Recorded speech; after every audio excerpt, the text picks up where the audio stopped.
Speech off. Hi guys, welcome back to my channel. So, I am back to do more analysis on Harry Potter and the Prisoner of Azkaban. I think we did chapters 1 through 5. We left off when Harry got to Hogwarts. And yeah, I'm sorry that I haven't kept up with this. I was a bit, preoccupied with my Braille note being gone, so, you know, it was kind of hard. So, yeah, I'm going to try to do these every couple of days. Kind of talk about a few chapters at a time, and I'm not sure how long this one's going to go. I have to go to water fitness class in 40 minutes. Let's see when it's a good time to stop. So, chapter 6, Talons and Tea Leaves. This is a really fun chapter. But it starts out with Harry going to the Great Hall in the morning, and Malfoy is mocking him for fainting with the Dementors. And he says that Neville told him that he fainted. Neville, what's wrong with you? Why did you tell Malfoy that Harry fainted? How has no one ever asked this question? Anyway, you know, they have breakfast and they all get their class schedules, and Ron sees that Hermione's schedule has like 3 classes at the same time, and she won't tell him how she's doing it. It's kind of an ongoing argument throughout the book. We'll find out at the end. I know we have spoilers, but you know. If you know, you know. So they go to divination class and they get lost. And we meet Sir Cadogan, the crazy knight. I'm not even going to try to do his accent. Stand and fight, you scurvy dog, or something like... Okay, I couldn't help it. Anyway. Ron's famous line, yeah, we'll call you if we ever need someone mental. One of my favorite Ron lines that they do not have in the movie. We don't even have Sir Cadogan in the movie, which is a sin, because I love that knight. We meet Professor Trelawney. Here's a question. Do you think she's a seer or not? Part of me thinks she's full of it, but she also gets a lot of things right, so I'm not sure. And then we do know that she does the 2 prophecies. I don't know. Anyway, they do tea leaves, and she sees a Grim in Harry's cup and predicts his death, or what she thinks is a Grim. We all know it's serious. Anyway, Harry's pretty upset about the class, and everybody is kind of upset about the class, and Professor McGonagall is very upset because the class doesn't clap at her cat transformation when they're learning about animagi, which is hilarious. I mean, an upset McGonagall over not getting praise is funny. Like, poor McGee has some hurt feelings. Anyway, the funny thing is she has no patience for Trelawney. Like, she's such a, what's the word, like a good colleague to the, like, she won't even talk crap on Snape, but like, she doesn't even hide her disdain for Trelawney. Tell me, which one of you will be dying this year? Everyone stared at her. Me, said Harry finally. I see, said Professor McGonagall, fixing Harry with her beady eyes. Then you should know, Potter, that Sybil Trelawney has predicted the death of 1 student a year since she arrived at the school. None of them has died yet.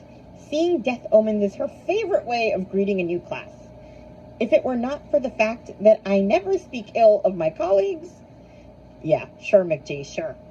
Professor McGonagall broke off, and they saw that her nostrils had gone white. What does that mean? She went on more calmly. Divination is one of the most imprecise branches of magic. I shall not conceal from you that I have very little patience with it. True, seers are very rare, and Professor Trelawney... She stopped again and then said in a very matter-of-fact tone, You look in excellent health to me, Potter, so you will excuse me if I don't let you off homework today. I assure you that if you die, you need not hand it in. I just that whole, I know I've read a lot, but that passage is hilarious. Like, she's totally speaking ill of her colleague. She hates her. Anyway, Ron is pretty upset about Harry seeing the Grim, because apparently his uncle saw the Grim and died, and Hermione is very dismissive of this. She's basically said that he saw a black dog and freaked out because of superstition, which is probably possible. Anyway, I kind of love that Ron tells her this. Professor Trelawney said that you didn't have the right aura. You just don't like being bad at something for a change. He had touched a nerve. Hermione slammed her arithmancy book down on the table so hard that bits of meat and carrot flew everywhere. I love when Ron just goes after her. Like, I know I'm not supposed to, like, revel in someone's pain, but, like, she's so annoying sometimes that, I don't know. But this is also why I just don't buy them as a couple. Like, they're just too mean to each other. Neither one of them respects the other one, so I just never, anyway. Enter Care of Magical Creatures class. Hagrid can't believe nobody guessed that you're supposed to stroke the books. And Malfoy's like, I never would have guessed. We're supposed to stroke the books. Anyway, he teaches about hippogriffs. And hippogriffs are actually a pretty tame animal when you consider what Hagrid's usual favorite, fluffy dragons. All of his favorite creatures are insane. I'd say the hippogriff is pretty tame. And Malfoy basically got bitten because he insulted it, and Hagrid told him not to insult it. So Malfoy goes up to the hospital wing, and he milks the injury and stuff. You know, we spend the rest of the book, yeah. Which, I never understood why, like, I mean, I do kind of understand why they went along with it, because Lucius has money and stuff, and he probably gives the school a hefty donation, so they have to kowtow to Malfoy a bit, but it's weird, like, obviously Madame Pomfrey mended it in, 30 seconds, I would assume, right? Like, Malfoy just wearing bandages to, make it a thing, right? There's nothing actually wrong with his arm. She fixed it, I assume, right? Or am I wrong? Anyway, Hagrid gets drunk once Malfoy, after he takes Malfoy to the hospital wing and all of that. And, yeah, the trio goes down to see him to cheer him up, and they find him drunk.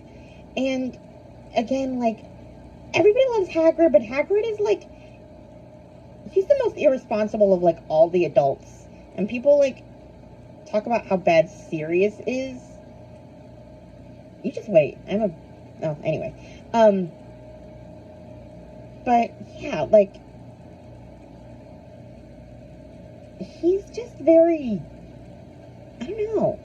I think he has an alcoholism issue. Every time something bad happens, he gets drunk.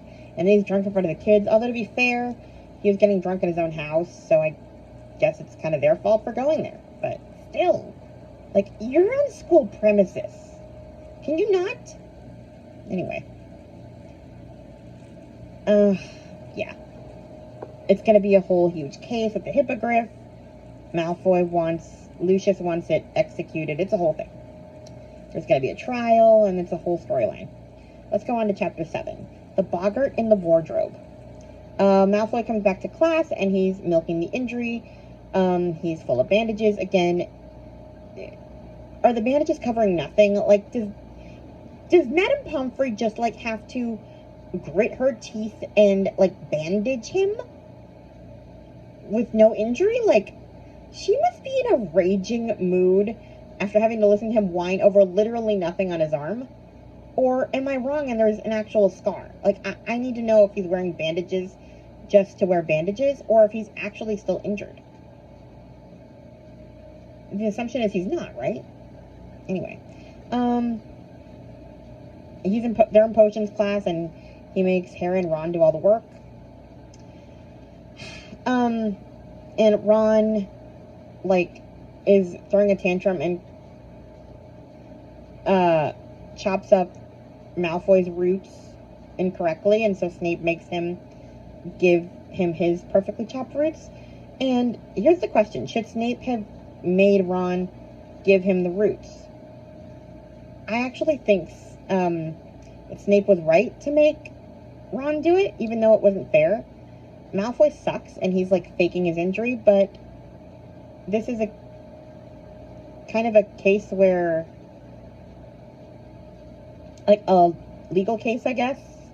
So the teachers have to sort of believe him because he's a hurt child, and Ron was literally, like, Snape told him to do something and Ron didn't.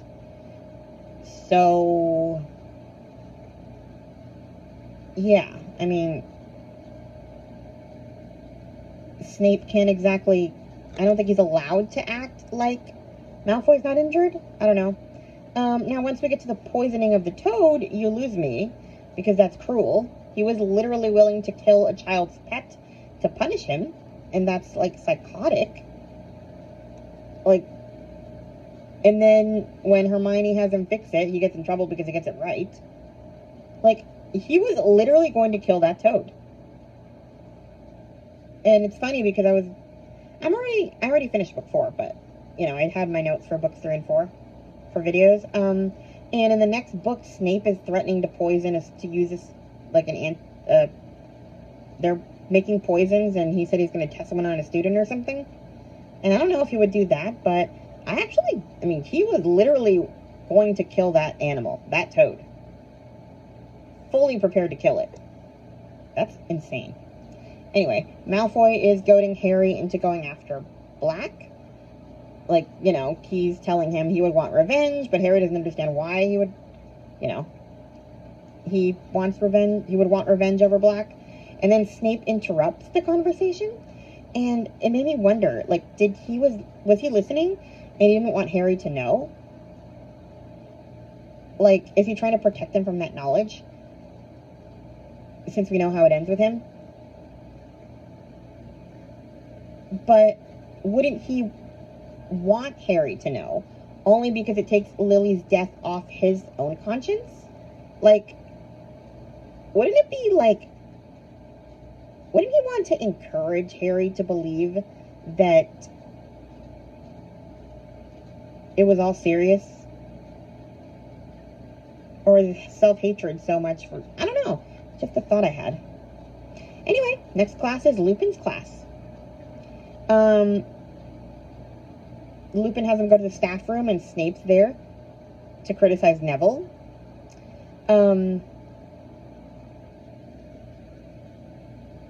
And it kind of made me think that, like, we know that Dumbledore has Snape there for a reason. So that's really why he can mistreat students, because he knows he can do whatever he wants, and Dumbledore can't fire him. Like, he's there forever. Or as long as, you know, Dumbledore needs him there. So that's kind of why he can do whatever he wants. Because there's literally no consequences for him, and he knows it, and Dumbledore knows it. Like, Dumbledore can't just tell him, you better treat students right or else. He's kind of stuck with what he gets. It's kind of a tough spot for him. He can't really stop Snape from being a jerk. Anyway, Lupin teaches him about boggarts. It's funny because Lupin assumes that Harry knows the answer to a question about boggarts. And he asks him the question because he doesn't want Harry to face the boggart. And I was thinking, that's actually taking a risk, because Harry is not very bright. And most teachers don't actually call on him or, like, ask him anything. So he took a big risk in hoping that Harry answers the question so he can say that he doesn't need to face the boggart. Anyway, Lupin asked Neville what his worst fear was, and he says Snape. So Lupin has him picture him in his grandmother's clothes, which is amazing. But as much as fun as that was, he really set Neville up for more bullying, because, I mean, like, that's not good. Because it's going to go all over the school. Do you really think that Snape is going to stop bullying him because he does that? It's going to be worse. But yeah, everybody learns to defeat the boggart.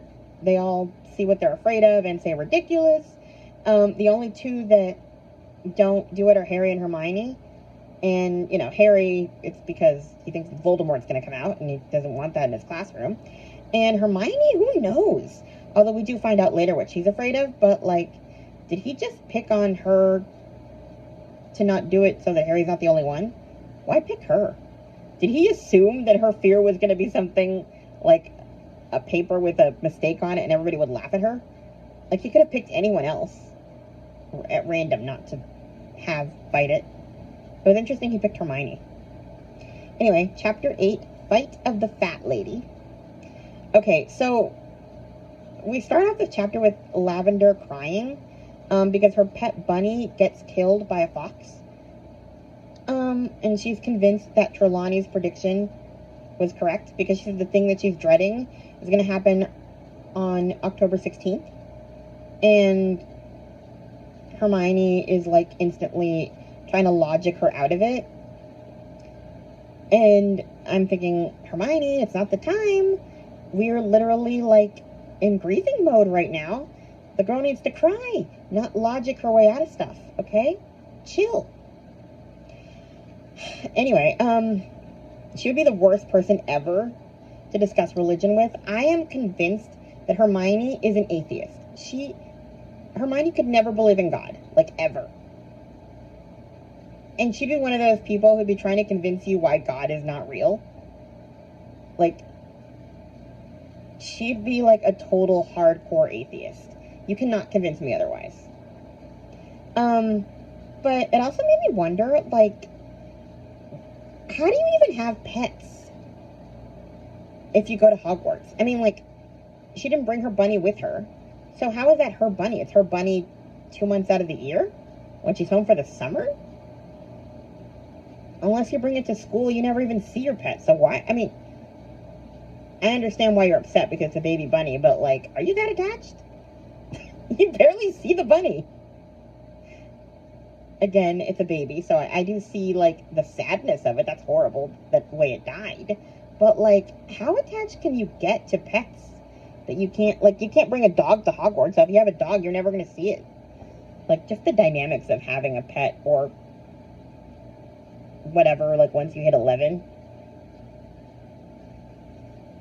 I wonder why they allow cats at Hogwarts and not dogs or bunnies.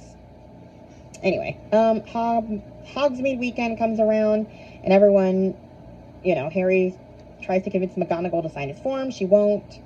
I wonder if she would have done it if Sirius wasn't on the loose.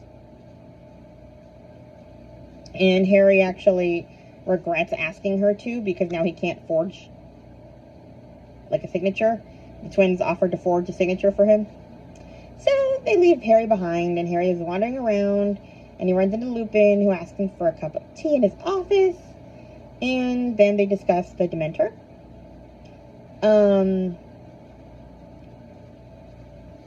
Harry actually thinks about the Grim he keeps seeing, which we know is Sirius, and I kind of wonder what would have happened if he had told Lupin then. Like, would Lupin have, like, told Dumbledore about him being Animagi?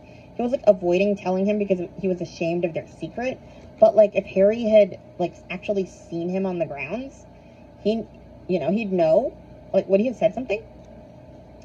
And, yeah. So, Harry asks him why he didn't let him fight the Boggart. And, yeah, I talked about this a little bit, but Lupin said he thought it would have taken the shape out of Voldemort. He thought that it would take the shape of Voldemort. But Harry said that he was thinking about the Dementor.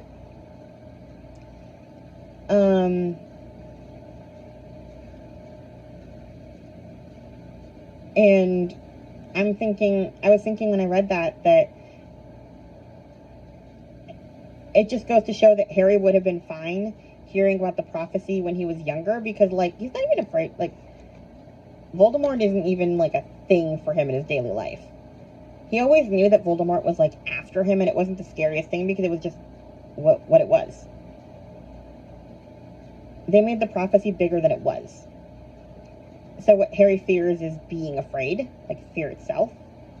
Harry is also surprised that Lupin doesn't deny that he didn't let him fight the Boggart. Like, he's like, yeah, are you dumb? Snape walks in with Lupin's potion, and Harry suspects it's poisonous. But that's another thing. There's a lot of Snape thoughts I have in this book. But Snape sucks, but he had every chance of poisoning Lupin by accident, and he didn't do it. He's a good Legilimens. He could have made it happen so easily. And nobody would have put him in jail because it would have been, you know, he could claim it was an accident. So, and, like, he hates the Marauders. We're going to find out more about that later, but, like, I guess it kind of shows a bit of his character. He had Lupin right in front of him, and he never tried to kill him.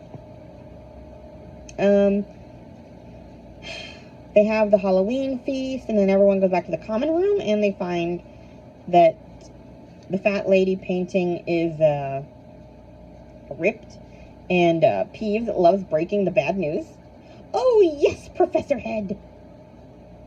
Bad temper, that's Sirius Black. So, yeah, I think we're gonna leave it there. It's kind of a good cliffhanger. But yeah, like, Sirius breaks into the Gryffindor common room. And, yeah, I think it's a good place to leave it. Because after that, we get into Quidditch, and there's just a lot of other stuff, and maybe I'll do another one later when I get back. We'll see. I need to see how long this is. But, yeah, we left off on Chapter 9.